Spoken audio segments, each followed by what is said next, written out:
capítulo 3, três coisas se destacam aqui que nós podemos ver nesses dois versículos que lemos. A primeira coisa que Timóteo precisava saber é que, Timóteo, você está pastoreando uma igreja que é de Deus. Ele está dizendo, eu espero em vê-lo em breve. Mas, se eu demorar, você saberá como deve proceder na igreja de Deus, que é a casa de Deus. Paulo, então, está chamando Timóteo a atenção. Olha, Timóteo, você está pastoreando uma igreja que não é sua. E aqui eu não estou falando da igreja de Éfeso, é o povo de Deus. Paulo está se referindo ao povo. Esse povo que está chegando até você é um povo que não é seu. A igreja invisível, no certo sentido.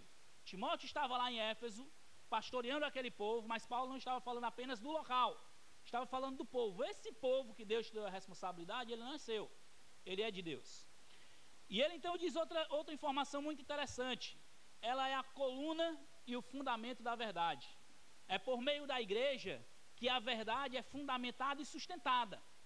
Você sabe que qualquer construção, não sei se tem algum engenheiro ou arquiteto aqui, eu sei que tem o Felipe ali que trabalha diretamente com isso, mas se não for feita uma boa fundação, se não forem feitas colunas que sustentem uma obra, o que acontece?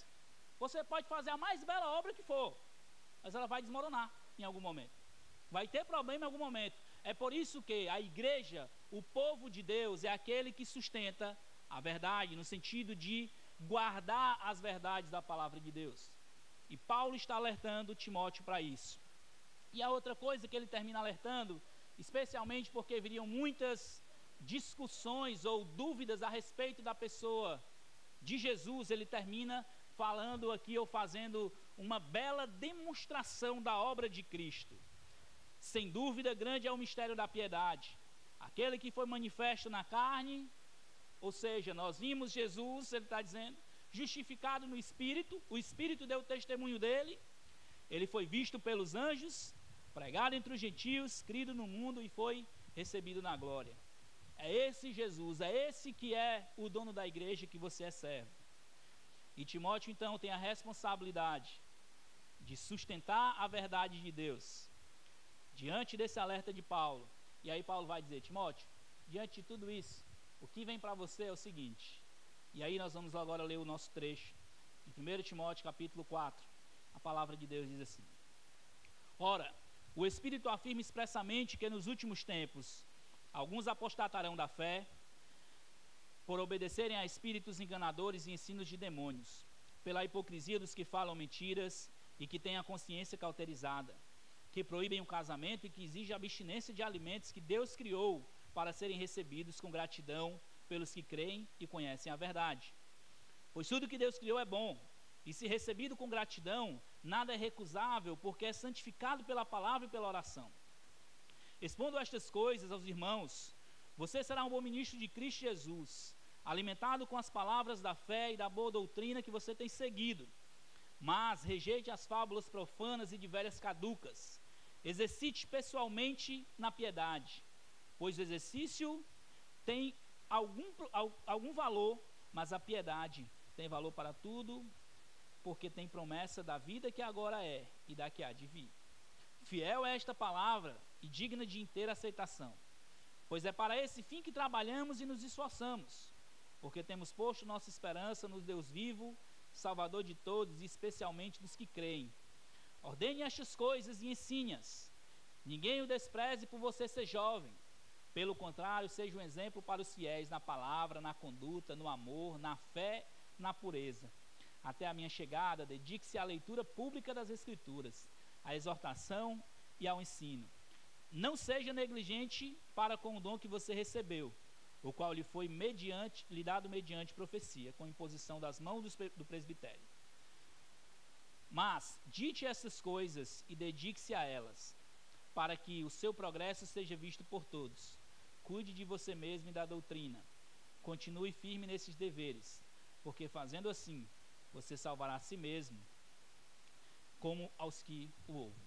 Vamos orar mais uma vez? Ó Deus, obrigado pela sua palavra. Somos gratos a Ti por tudo que o Senhor já fez até aqui nesse culto. Mas agora, ó Pai, queremos dar atenção aos ensinamentos, especialmente, Senhor Deus, às exortações que o apóstolo Paulo nos traz aqui. Que o Senhor nos ajude, Pai, a trabalhar o nosso coração, a nossa mente, para que não venhamos, ó Pai, apenas sermos ouvintes, mas principalmente praticantes da sua palavra. Nos ajude, Senhor, em nome de Jesus. Amém. O que nós queremos aprender com esse trecho enquanto estudamos aqui essa é a grande ideia do trecho: a realidade da desobediência e insensibilidade da humanidade não anula nossa responsabilidade de obediência e vida prática requerida por Deus. O que nós vamos ver nesse trecho é que Paulo vai mostrar que a humanidade cada vez mais vai se degradar. Cada vez mais a tendência é que o homem ele vá seguir espíritos enganadores. Mas Paulo está dizendo, vai mostrar para Timóteo, apesar disso, ainda que as coisas piorem, ainda que a igreja venha a se entregar a esses espíritos enganadores, nós temos a responsabilidade de obedecer e seguir de forma prática aquilo que Deus tem ordenado a nós. E a primeira coisa então que ele vai mostrar é o perfil das pessoas que nos esperam. Qual é o perfil das pessoas que nos esperam? No decorrer dos últimos dias, e aqui essa ideia de últimos dias aqui é um espaço maior de tempo, nas escrituras vão ter em alguns momentos, últimos tempos, vai falar realmente dos últimos tempos mais para frente, como nós vimos hoje pela manhã, mais cedo na EBD. Outros vai falar de um período específico, de um dia específico, mas aqui pelo contexto, nós conseguimos ver que é esse período longo de tempo, que nós vamos ver ali que é desde da ascensão de Jesus, o início da igreja, até o último dia que a igreja estiver nesse mundo. E o que Timóteo está sendo alertado por Paulo aqui, é que no decorrer do tempo, de acordo com que a coisa for avançando, a tendência é que a coisa vai piorar em relação ao ensino de falsas doutrinas. O que marcará as pessoas aqui, Paulo vai mostrar, serão, primeiro, a apostasia. Pessoas que apostatarão da fé. É o sentido de eles vão retroceder, ou eles vão se fazer um esforço até mesmo para voltar ao que eram antes. E essa ideia aqui de exercitar vai ser interessante nós vermos no trecho, porque Paulo vai dizer para Timóteo que ele precisa fazer um esforço ou exercitar, se a gente vai ver isso mais na frente, para ele progredir na piedade. E a ideia de apostatar aqui são pessoas que elas não somente abandonam a fé, mas elas são pessoas que abandonam a fé e é aquele tipo de pessoa que elas mergulham em falsos ensinos de uma forma que você fica, peraí, como é que essa pessoa chegou a esse ponto? Talvez você já está pensando em alguém, mas é esse tipo de pessoas que está marcando os últimos dias, de acordo com que a coisa for avançando. A outra coisa que Paulo vai mostrar para Timóteo é que elas vão dar ouvidos, elas vão ser obedientes a espíritos enganadores. Paulo não romantiza aqui aquela coisa, não, é só essa coisinha que está acontecendo aí na TV, né? Essas pessoas estão ensinando aí, deixa elas... Paulo não faz isso. Ele pega muito sério com essa questão de falso ensino. Ele pega muito sério com a questão desses falsos mestres. Porque se as pessoas estão sendo guiadas por espíritos enganadores, logo, o que a gente vai inferir? Elas vão ensinar ensinos de demônios, que é outra coisa. Se as pessoas estão seguindo espíritos enganadores, não tem como as duas... ela está seguindo espírito enganador, mas ela é uma crente fiel. Alguma coisa está errada. Paulo está alertando, se você segue espírito enganador, logo você está seguindo espírito de demônio. São esses homens que ensinam, enganam as pessoas com aquilo que eles estão ensinando. E qual é a razão de tudo isso? Qual é a razão de Paulo estar dando um ibope tão grande para esses homens que ensinam ou que estão propagando ensinos enganadores de espíritos de demônios? Paulo dá um ibope muito grande ao analisar esses falsos profetas aqui.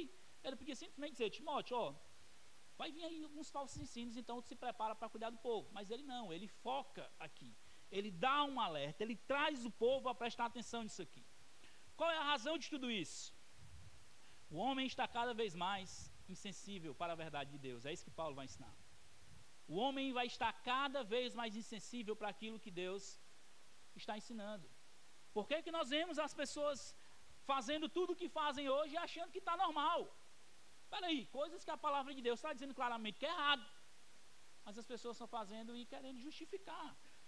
A sua mente está cada vez mais cauterizada. Donald Guthrie, comentando essa passagem, ele diz algo muito interessante. Olha o que ele fala. Demônios e espíritos enganadores encontram aliados especiais em mentirosos hipócritas. Estas pessoas não têm noção do erro das suas ações, pois as suas consciências foram cauterizadas como se fosse ferro quente. Como é que elas não têm noção do que elas estão ensinando de errado? Olha qual é a ideia desse verbo aqui, da mente cauterizada. O que isso aqui quer dizer quando nós olhamos? A força desse verbo usado aqui, cauterizar, é nada mais, nada menos do que um significado literal daquela pessoa que tem... ela é uma pessoa que está endurecida a ponto de ter um ferro quente marcado. Sabe quando alguém marca um boi e fica lá aquela marcazinha no boi? Aquilo ali fica cauterizado, não tira mais, não sai mais. É exatamente como a consciência das pessoas estão. O ensino está tão entranhado lá que para elas está normal. Aquela marquinha quando coloca no boi fica lá. Para ele depois aquilo ali fica normal, acabou-se, faz parte dele. Do mesmo jeito é a mente dessas pessoas aqui.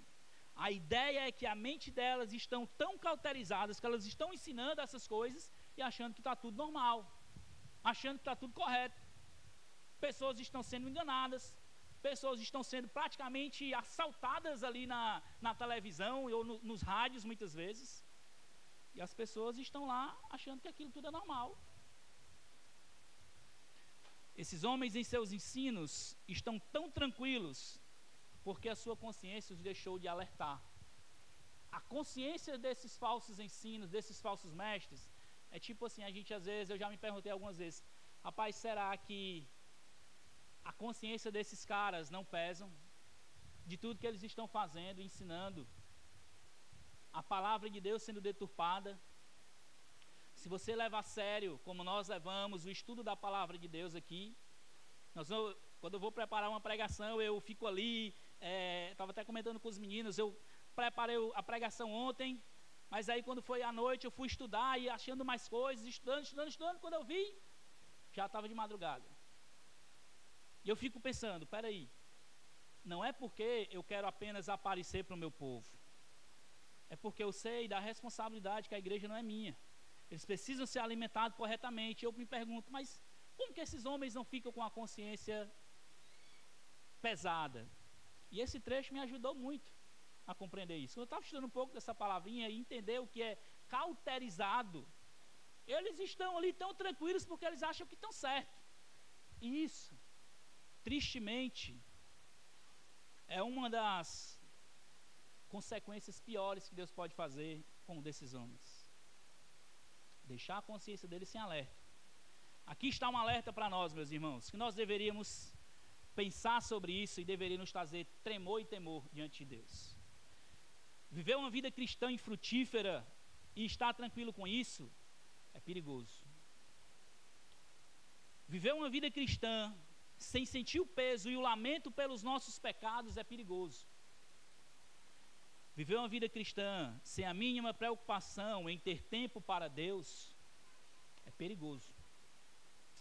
Viver uma vida cristã em nossos mundos fechados e egoístas, como eu falei no começo, apressado, nas nossas vidas corridas, sem pensar em ninguém, em nada, em como eu estou gastando a minha vida em prol de alguém, é perigoso. Nós estamos simplesmente vivendo as nossas vidas, as coisas estão acontecendo, não tem nenhum alerta na nossa consciência, ou se alerta eu não estou preocupado. A consequência dentro de pouco tempo é que a sua mente provavelmente vai se cauterizar. Os seus alertas aí na sua cabeça, o Espírito Santo, ou Deus abrindo a sua mente para que você se volte para o caminho, se você não obedece, a tendência é que a sua mente vai cauterizar a ponto de você se tornar insensível aos alertas de Deus. É perigoso quando nós vivemos nos nossos mundos e das nossas vidas sem se preocupar com o que está acontecendo. Homens dos últimos tempos são marcados por uma das piores disciplinas que Deus pode dar ao homem. É uma consciência tranquila enquanto eles caminham para a destruição. Não sei se você lembra do que Paulo vai falar em Romanos capítulo 1, quando ele está falando daquela depravação terrível de homens que trocaram o uso comum, agora homem se relaciona com homem, mulher com mulher, e adoram a criatura ao invés do Criador.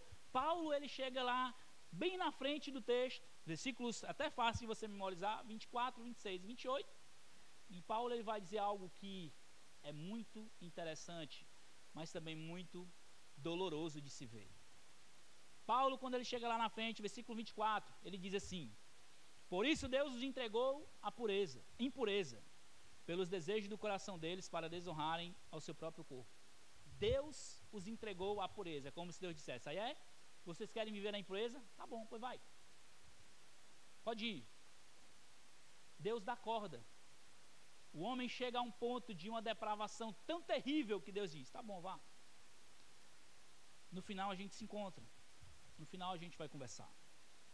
Versículo 26, ele diz: por causa disso, Deus os entregou às paixões vergonhosas, porque até as mulheres trocaram o modo natural das relações íntimas por outro, contrário à natureza. Deus diz: ah é? É isso que vocês querem?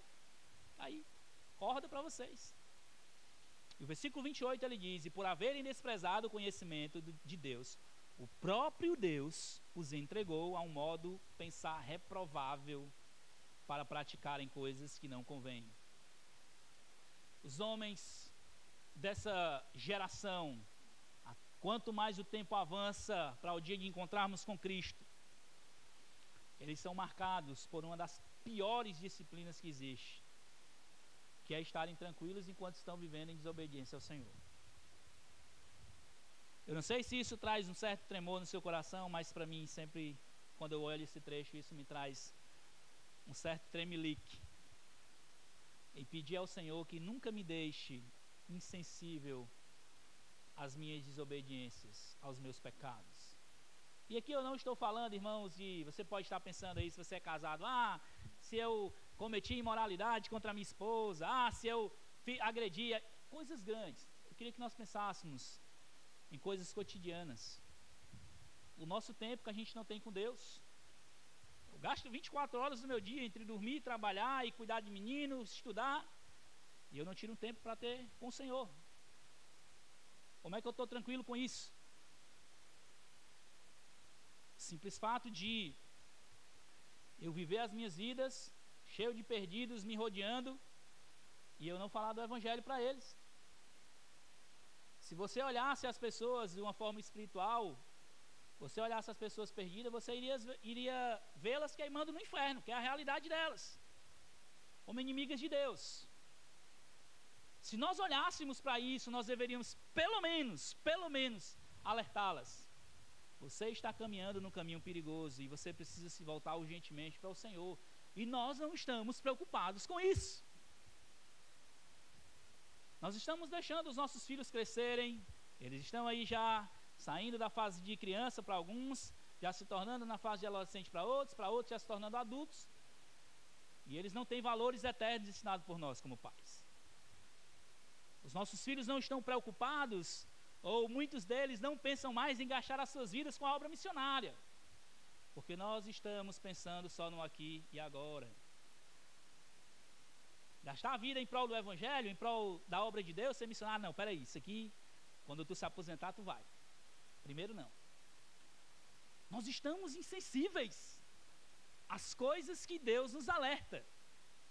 E nós temos filhos, nós temos igreja, nós temos família, nós temos pessoas ao nosso redor, nós temos perdidos, nós temos trabalhos, escola, faculdade, você tem tudo. É por isso que eu estou aqui falando para você. Valorize o que você tem agora.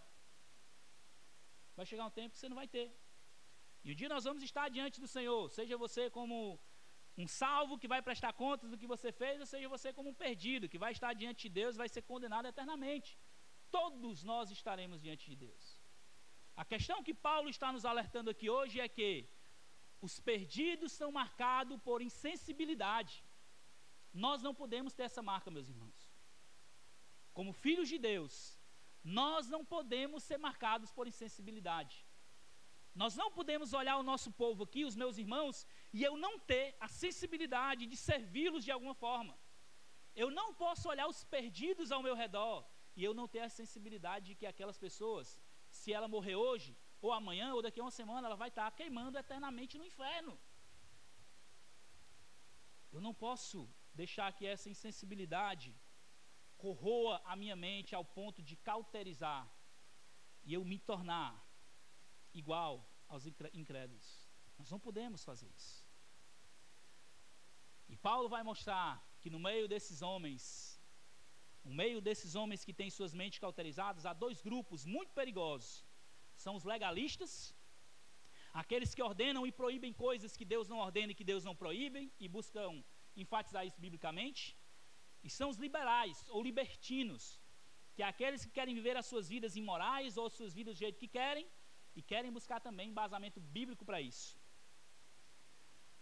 Esses são dois grupos que rodearam a igreja, que rodeiam a igreja e sempre vão rodear a igreja. Eles só mudam de roupa, a realidade é essa. Sempre vão ter esses grupos no meio da igreja do Senhor. Paulo alertou sobre isso aos irmãos de Éfeso, aos presbíteros de Éfeso, em Atos 20, 29.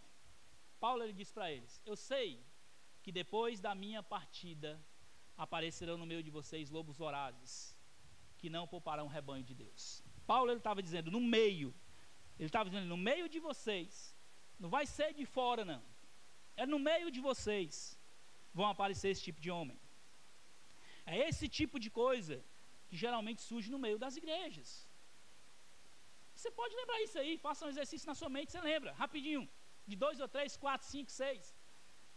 A gente até muitas vezes, os irmãos mandam no Instagram para mim: pastor, olha isso, olha que absurdo. E realmente é absurdo, alguns ensinos, né? Essa semana me mandaram um até aí de um rapaz falando da questão lá que o centurião lá era homossexual, né? Que foi até Jesus e justificando biblicamente a homossexualidade do centurião. Peraí, gente. É esse tipo de gente dentro de uma igreja, né? Pelo menos dizem. Os falsos mestres, como Hernandes Dias Lopes diz, são escravizadores de homens e difamadores de Deus. Eles proíbem o que Deus ordena, escravizam pessoas, impondo a elas restrições que Deus nunca fez.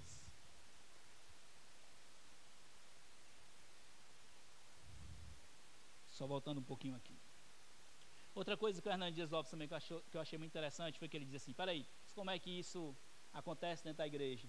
E uma frase que eu li dele, e enquanto estava estudando esse trecho, ele comentando, ele diz assim: nem todos que estão com seus nomes escritos no hall de membros da igreja têm os seus nomes escritos no livro da vida. Isso é triste de ouvir, mas é a realidade, né? Nós não podemos nos surpreender. É esse tipo de coisa que nos espera nos últimos dias. Olha o que Paulo está alertando a Timóteo. Timóteo, é esse tipo de coisa que nos espera. Deus criou o alimento, Deus criou o casamento, e geralmente são essas coisas que as pessoas vão atacar porque estão ligadas ao corpo. Sempre coisas ligadas ao corpo. Vai ser roupa, vai ser comida, vai ser tipo de vestimenta, tamanho de cabelo, sempre a mesma coisa, só muda de roupa. Mas Paulo diz que tanto um como o outro, tanto comida quanto casamento, ou até mesmo, quando ele vai falar lá em Corinto, até mesmo aqueles que são chamados para ser celibatários, é a bênção do Senhor. O propósito de Paulo, o próprio Paulo na realidade, mesmo sendo solteiro, ele falou: olha, casamento é uma bênção. Se você puder ficar igual a mim, é um conselho que ele dá. Mas ele não diz que casamento é ruim. Ele é bíblico, né? Até onde pode. Mas é esse tipo de gente que rodeia a igreja de Deus. É esse tipo de gente que Paulo estava alertando a Timóteo que viria mais à frente. É esse tipo de gente que nós vamos precisar lidar. É por isso que Paulo está trazendo o alerta a Timóteo. Ele diz: Timóteo, é isso que te espera. Timóteo, é isso que você vai enfrentar nos últimos dias. E então, ele vai informar o que Deus espera dos seus servos diante disso. O que Deus espera dos seus servos diante disso? Eu acho que aqui está errado o pontozinho, viu? Deixa eu ver se eu botei outra coisa para frente. Eu não alterei aí. A realidade é o que esperar de um servo do Senhor. Não sei porque eu não alterei ou então não salvei na hora do slide, mas releva aí, talvez foi a hora que eu fui dormir. O que esperar de um servo do Senhor? Versículos 6 ao 10. Paulo então vai dizer para Timóteo o que ele precisa fazer. Diante de tudo isso, Timóteo, diante de tudo isso que você está vendo, você precisa agir dessa maneira. Então Paulo ele fala para Timóteo: expondo estas coisas, ou ensinando estas coisas, Paulo convoca Timóteo a dizer: Timóteo, você precisa alertar o seu povo. E aqui é o que eu estou fazendo com vocês. Eu não sou Timóteo, mas eu sou pastor. Eu preciso alertar a vocês a esse tipo de ensino que vai rodear vocês. Nós não podemos ter a nossa mente, a nossa consciência tranquila com essas coisas que nós estamos lendo. Parece que Paulo escreveu essa carta para Timóteo ontem.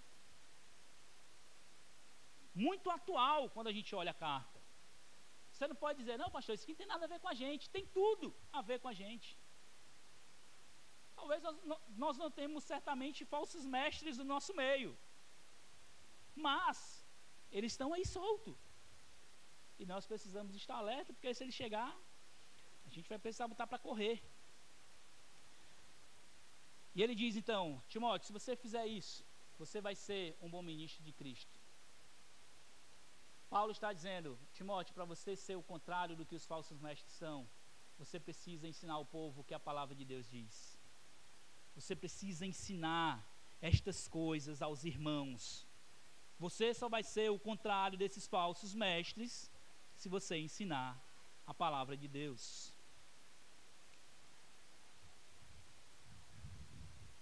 Paulo aqui está falando, eu até entendo para Timóteo, ele vai dizer assim: Timóteo, você será um bom ministro de Cristo Jesus. E muitas vezes não vai ter como ele simplesmente se avaliar, dizer assim: eu acho que eu sou um bom ministro de Cristo. Mas o que Paulo estava dizendo é: diante de Deus, Deus sabe que você vai ser um bom ministro de Cristo quando você ensina essas coisas. Alimentado, ele vai dizer depois aí, alimentado com as palavras da fé e da boa doutrina que você tem seguido.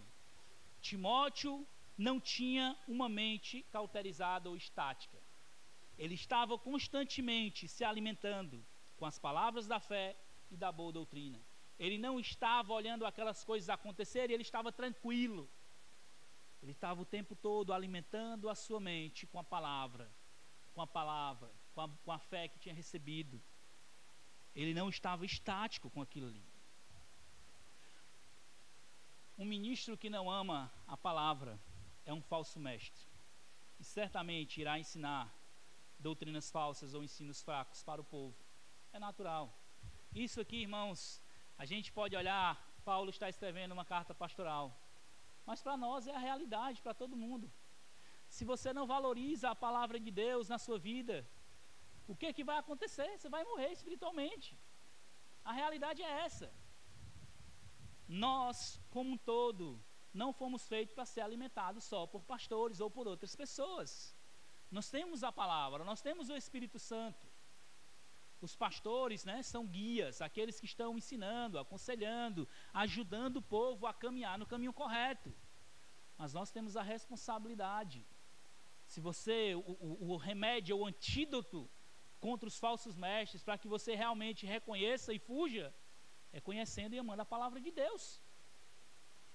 Não é só Timóteo que deveria crescer e ser alimentado pela palavra da fé e da boa doutrina. É todo o povo, mas Timóteo precisava ser o exemplo. Timóteo precisava ser aquele que dava o start no povo. William Hendrickson, comentando esse trecho, estou voltando, Aí. Um ministro que não ama a palavra é um falso mestre. E aí ele vai dizer aqui: um ministro excelente é alguém que, com amorável devoção à tarefa, ao seu povo e, acima de tudo, ao seu Deus, adverte contra a apostasia da verdade, mostra como se deve tratar o erro. Um bom ministro é aquele que não vai deixar o povo caminhar no erro. Ele vai chamar o povo a fazer o que é correto. É por isso que eu, como um servo de Deus, preciso amar e fazer a vontade de Deus. Vocês, como minhas ovelhas, no momento em que vocês estiverem fugindo do caminho, eu vou precisar chamá-los à atenção. Com amor, obviamente. Não é querendo aqui, não é aquela coisa de vingança ou de simplesmente querer envergonhar. Mas é de você direcionar o povo no caminho correto. É somente por meio da palavra de Deus que a gente pode fazer isso. E diante disso, Paulo então vai dar um conselho para Timóteo. Versículo 7. Timóteo, rejeite as fábulas profanas e de velhas caducas. Na antiguidade aqui, especialmente nos primeiros séculos, as senhoras idosas, elas eram tidas como pessoas ignorantes, porque elas não tinham muita oportunidade para a questão de acesso à leitura e conhecimento. Elas eram tidas como pessoas que eram ignorantes, não falavam coisa com coisa. Não era a ideia de sabedoria, elas não tinham a ideia de serem pessoas sábias. Até Tito, quando vai ser exortado pelo próprio Paulo, ele vai dizer, olha, que as mulheres mais velhas ensinem as mais novas. Elas precisavam ser o contrário do que o mundo era. Elas precisavam tanto se tornarem sábias como instruírem as mais novas. Por quê? Nesse período, as mulheres que não eram cristãs, elas eram tidas como ignorantes. Como mulheres que simplesmente elas não eram tidas como pessoas que deveriam ser levadas em conta. Por isso que Paulo ele diz, rejeita as fábulas profanas, aquilo que é imoral, mas também as de velhas caducas, aquelas coisas que não tem nada a ver. Ele usa talvez um ditado do que acontecia na época. Fábulas é igual aquela coisa, história da carochinha, né? Era mais ou menos isso. Ô Timóteo, deixa a história da carochinha para lá, tá? Deixa isso aí e foque no que realmente importa. E aí ele diz, exercita-te pessoalmente na piedade. O que é exercita-te aqui? Essa palavra é a palavra gimnásio, no grego, né? Que vem de onde vem a ideia de ginásio, onde tinha aquelas corridas, né? Que os romanos gostavam de botar o povo para correr nas competições, e até mesmo de onde vem também a palavra gym, né? Em inglês, que é para academia, né? Então, geralmente você vai ver que é algo que vai requerer esforço. Por isso que ele está dizendo, olha, Timóteo, você precisa se exercitar, é algo que vai requerer esforço da sua parte. Se exercitar, crescer em piedade, é algo que não é fácil. Paulo está dizendo para Timóteo, Timóteo, você crescer em piedade, no temor do Senhor, crescer em amar o Senhor sobre todas as coisas, não é fácil. Quem quer perder peso, ou manter o peso, ou manter o corpo, é fácil? Não é. Você pode estar em qualquer das categorias, seja para perder peso, seja para manter peso, seja para manter o corpo atlético, todas essas categorias vão ter um esforço duro. O Renan está dando aula ali, né? Mas o Renan pode falar melhor do que eu aí, o nosso personal. Sabe melhor do que isso? Você sabe melhor do que ninguém que isso vai requerer um esforço, vai doer o corpo. Quem passa aí um tempo sem malhar e quando volta para a academia, né? Que não consegue nem andar. Mas é realidade, é o que Paulo está dizendo para Timóteo. Timóteo, imagina um corredor que está lá correndo o tempo todo, se esforçando, correndo e praticando exercício. Quem de vocês aqui estaria pronto hoje para correr uma maratona? Se você não for corredor, né? Talvez tenha um corredor aí, não sei. Mas se você não for um corredor profissional, que esteja lá correndo talvez uma maratona por semana, né? Para se acostumar, nenhum de nós consegue isso. Porque o nosso corpo precisa se acostumar. Da mesma forma, trabalhar o nosso coração em temer ao Senhor, em crescer em sabedoria do Senhor, no temor de Deus, requer esforço. Não ache, meus irmãos, que crescer em piedade é difícil só para você, para todo mundo, até para mim que sou pastor. Todo dia você acha que todo dia eu acordo lá, tipo assim, rapaz, eu vou passar o dia todo estudando a Bíblia hoje. Não é assim, requer um esforço. Principalmente se você é alguém que se distrai com qualquer coisa como eu. Se você é alguém que consegue se concentrar, louvado seja o Senhor, porque eu preciso me distanciar de tudo e de todos, porque qualquer coisa me chama a atenção e eu preciso me esforçar ainda mais, no sentido de não que eu gaste mais esforço do que você, é porque a minha cabeça funciona diferente de um bocado de gente. Então, se você é desse jeito, pastor, é desanimador, crescer na sabedoria, no conhecimento, no temor do Senhor é desanimador, é isso mesmo. Mas para a gente fazer oposição àquele tipo de homem que está seguindo o erro, nós precisamos gastar tempo e esforço com isso. Você não vai conseguir identificar o erro, até mesmo no seu pastor, se você não cresce em piedade primeiro de tudo.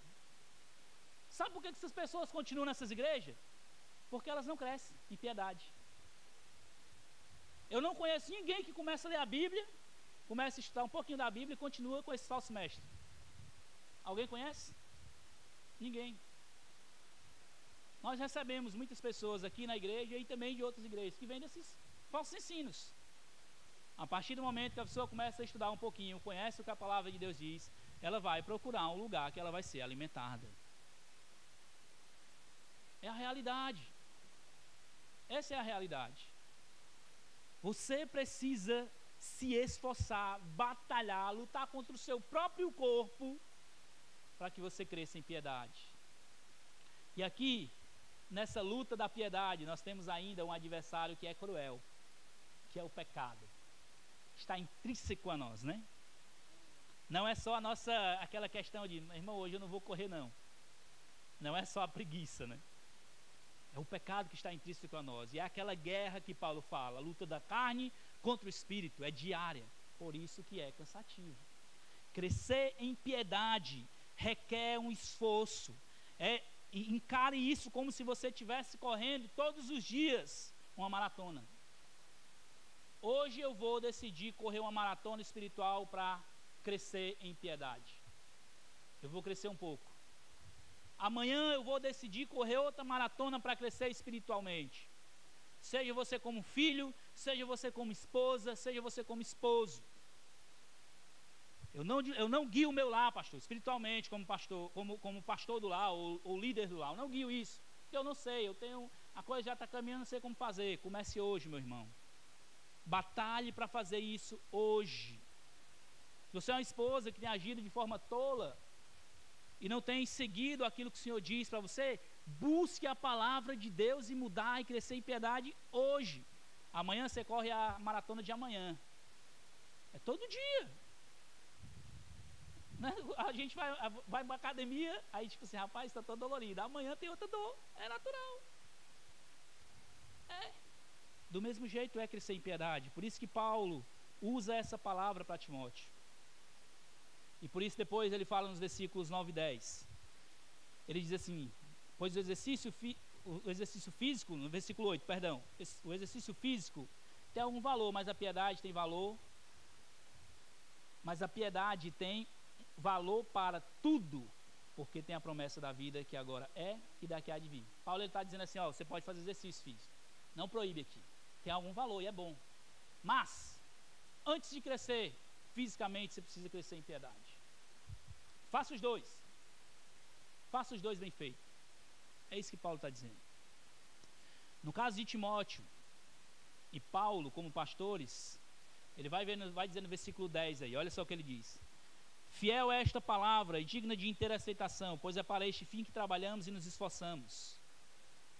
Porque temos posto a nossa esperança no Deus vivo, Salvador de todos, especialmente do que crê. É interessante que Paulo ele vai dizer que os falsos mestres eles estão vivendo uma vida cauterizada, ensinando coisas falsas aí, à torta e à direita.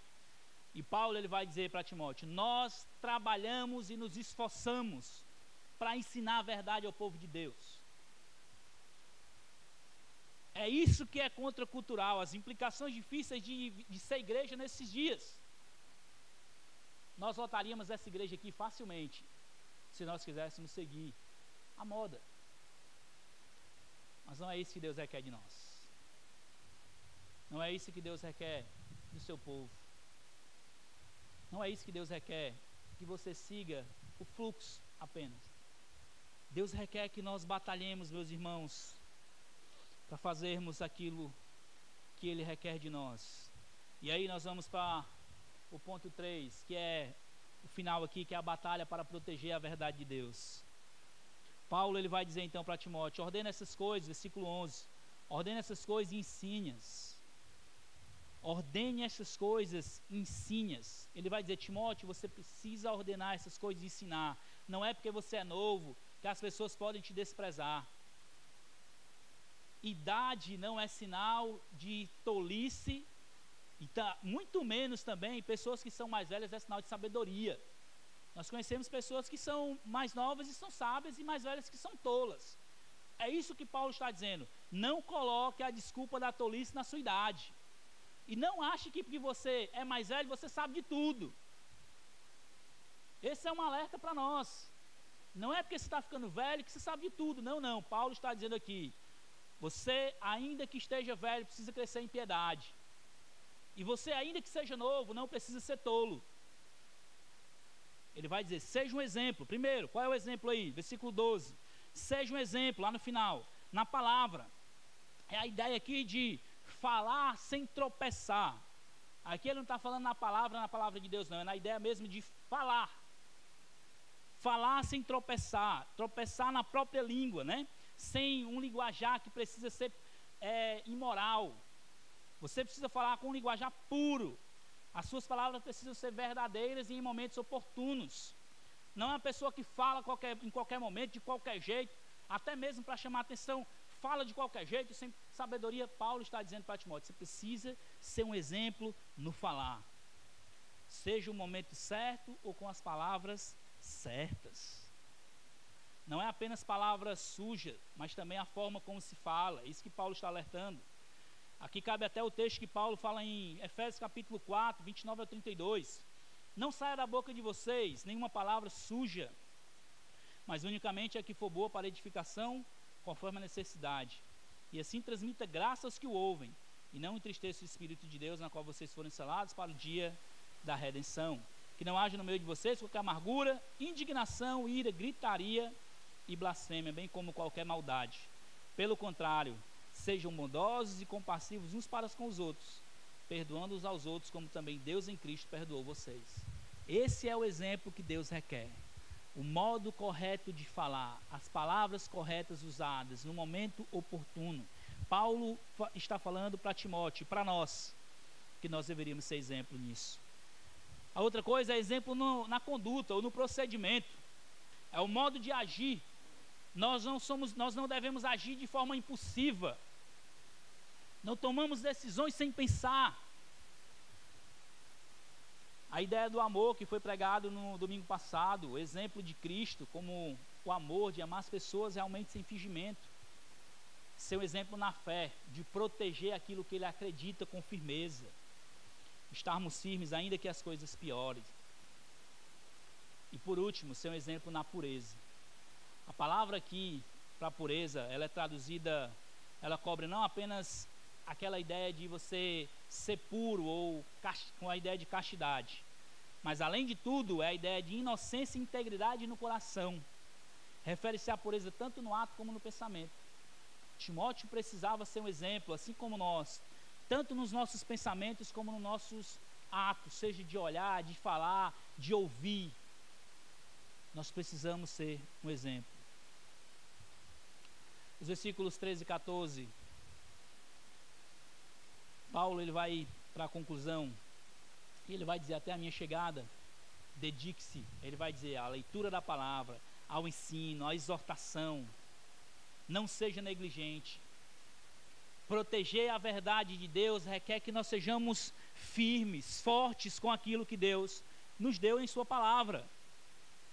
No versículo 15, Paulo ele vai chamar Timóteo a ser também um modelo para aqueles que estão olhando. Ele diz assim: mas medite estas coisas e dedique-se para que o seu progresso seja visto por todos. Aqui não é uma ideia de se amostrar, está fazendo as coisas para ser visto, mas é a ideia que as pessoas estão vendo: rapaz, Timóteo está crescendo, Timóteo está amadurecendo e cada vez mais sendo um pastor respeitável. Do mesmo jeito os cristãos, olha, fulano de tal está crescendo, eu estou vendo que ele está amadurecendo. Para nós mantermos a verdade de Deus na batalha, nessa luta contra a verdade, contra a inverdade, e para mantermos a verdade de Deus, meus irmãos, nós precisamos crescer e amadurecer. Duas coisas podem acontecer. A primeira, ou você vai ser um exemplo contrário ou ruim, que as pessoas vão dizer que é crente, né? Ou você vai ser um exemplo para o bem. Olha só, fulano de tal era assim, assim, olha a conduta dele agora. Nós temos esses dois exemplos. De qual lado você vai estar? Aqui é como se Paulo estivesse dizendo para Timóteo: Timóteo, fazendo tudo isso, cuide da doutrina, se mantenha firme nessa batalha, ainda que as coisas apertem para o seu lado, ainda que tudo diga o contrário para nós, meus irmãos, como igreja. Nós precisamos estar firmes, porque Paulo ele vai dizer: assim você salvará a si mesmo, como também os que os ouvem. Nós precisamos batalhar para guardar tanto a nós mesmos, como aqueles que estão nos ouvindo. Eu, como pastor, preciso guardar o meu coração, para não trazer escândalo para mim, para Deus primeiramente, para mim e nem para a igreja do Senhor. E nós, como igreja, precisamos batalhar para guardar a nós e a santidade desse povo aqui que Deus colocou vocês. Vocês representam essa igreja, esse corpo. Paulo está direcionando Timóteo e dando a responsabilidade dele lá em Éfeso. Paulo está direcionando Tito e dando a responsabilidade dele lá em Creta, nas igrejas da ilha. Ele está colocando responsabilidade sobre ele nas suas igrejas locais. E a palavra de Deus está direcionando hoje para nós, nos dando a responsabilidade de identificar o que está acontecendo de errado, de seguirmos a verdade de Deus e nos mantermos firmes nessa batalha pela verdade.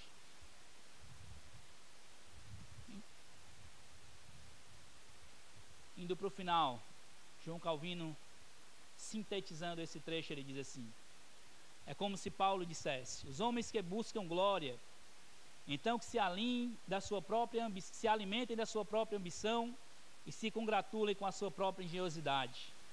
Tu, porém, Timóteo, contenta-te em devotar-te exclusivamente à salvação de ti mesmo e do teu povo. Ele está dizendo: olha, os homens que querem viver desse modo, eles vão perecer, mas tu, porém, você, porém, não. É aquela ideia como os nossos pais diziam, né? Timóteo, você não é todo mundo, né? Você não é todo mundo. Em conclusão, viver uma vida de igreja enquanto se aproxima a volta de Cristo é um desafio. É um desafio. Mas nós temos a responsabilidade de obedecer e preservar a verdade de Deus.